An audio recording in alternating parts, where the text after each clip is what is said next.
In a major blow to the Biden administration, the Supreme Court blocking the president's student loan forgiveness program in a 6-3 decision. The plan would have wiped out more than $400 billion in debt, up to $20,000 for millions of borrowers, like 33-year-old Ashley Robinson. You're trying to make these payments. I know I've made at least 100 at this point. They haven't gone anywhere. So it literally is like a hamster wheel. Federal student loan debt payments now set to restart once again in October after being paused for the last 3 years. President Biden reacting to the decision in an address to the nation. And I know there are millions of Americans in this country who feel disappointed and discouraged or even a little bit angry. And I must admit I do too.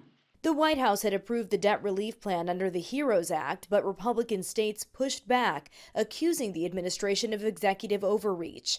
Whether or not you think student loan debt relief is a good policy, it's a policy that should be the result of legislation by laws passed by Congress and not by executive fiat. Senate Majority Leader Chuck Schumer in a statement saying this disappointing and cruel ruling shows the callousness of the MAGA Republican-controlled Supreme Court. Advocates of the plan vowing to fight back. So I think the message we want to send strongly to student loan borrowers is this is not over. We will have our day again in the court and we will eventually win. As for a plan B, the president saying, "We will ground this new approach in a different law than my original plan, the so-called Higher Education Act."